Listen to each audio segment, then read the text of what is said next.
Let's start with these explosive allegations against the Te Pāti Māori. Allegations surfaced over the weekend from former staff at the Manuira Marae that staff contracted to collect census data, photocopied the forms and gave the data to Te Pāti Māori, who then are alleged to have contacted those people asking for them to vote for them.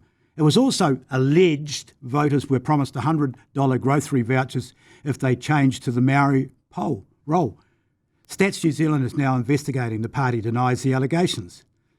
Today, fresh allegations have surfaced with the Waipareira Trust, which is directed by Maori Party President John Tamahiri, used the data from COVID-19 vaccination drive to text voters and tell them to vote for the party. The Labour Party, as you did, complained to the Electoral Commission, which has referred the matter to police. Firstly, how does that make you feel? When you hear that read out like face to face? Yeah, they're pretty serious allegations, but let's be clear. They're a legitimate role for Marae to play in vaccination. I think Marae doing vaccination is a good thing. There's a legitimate role for Marae to play in terms of getting people on the electoral roll and making sure they're enrolled to vote. And there's a legitimate role for Marae to take in terms of the census and getting people to fill in their census forms.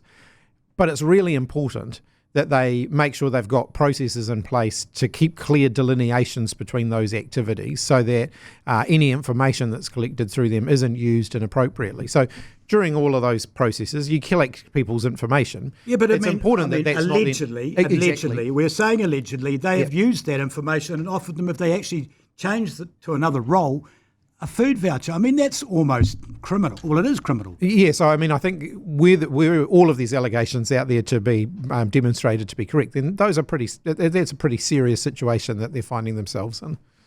So what do you think is going to happen? What's your gut telling you? You mean you would be hands-on with this? Well, I think there's now this morning there were 3 entities that need to be involved. I think there's now 4. So I think the Electoral Commission certainly need to be involved, because any allegations of impropriety in terms of what candidates have done, that needs to be closely looked at. Stats New Zealand need to be involved in making sure that no data that was collected as part of the census was then used for a different purpose that it wasn't intended for. So that's important.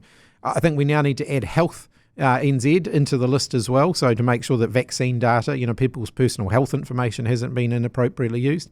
And then the final entity is ultimately the police. What happens if it does found to be all that stuff? If the Electoral Commission find that there's an illegal practice that's been engaged in terms of the campaign, then that's a matter for the police.